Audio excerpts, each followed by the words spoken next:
applied thermodynamics and thermal systems in agricultural engineering. So myself Krishnaveni from the Department of Agricultural Engineering. Okay, so this is important subject in agricultural engineering. So what is meant by agricultural refrigeration? This is from unit 3. So this is using cooling systems to preserve and extend the shelf life of perishable products.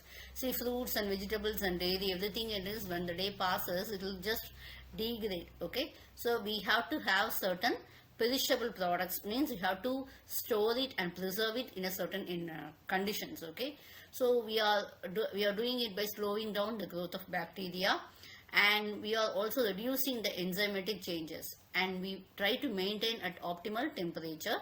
Okay, humidity is also maintained. So we are going for cold storage warehouses and refrigerator transport. So this is a diagram which is depicting the vapor compression refrigeration cycle. I will explain this components and all. Okay, so first one is different refrigeration components. We are having compressor. So what happens here is we are having, you can see this compressor. The compressor, what happens, it is receiving the vapor from the evaporator, and after that is passing to this compressor, the pressure is increased. Okay, next one is condenser. So what happens here is a condenser is one where the condensing, or when the, for example, your vapor is being removing its heat. Okay, so it is providing a heat transfer surface. Next one is a receiver tank, means you can see that this is a receiver tank, right? So it is for your storage of your condensed one. Next we have the expansion valve. So what happens here, we are having a ensuring the proper amount of refrigerant, etc. Okay, so you can see that you are having a refrigerant expansion valve. It is only regulating the airflow, the last liquid flow. Okay, next we are having the evaporator, where we are having again a heat transfer surface.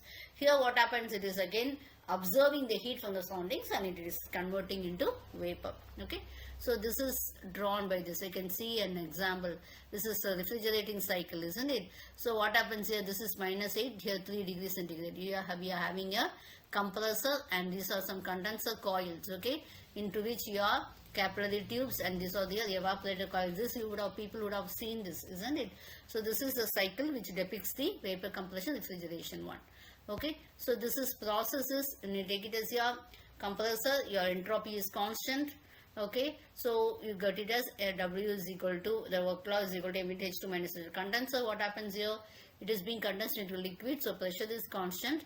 Okay, so some amount of heat is being removed from the refrigerant.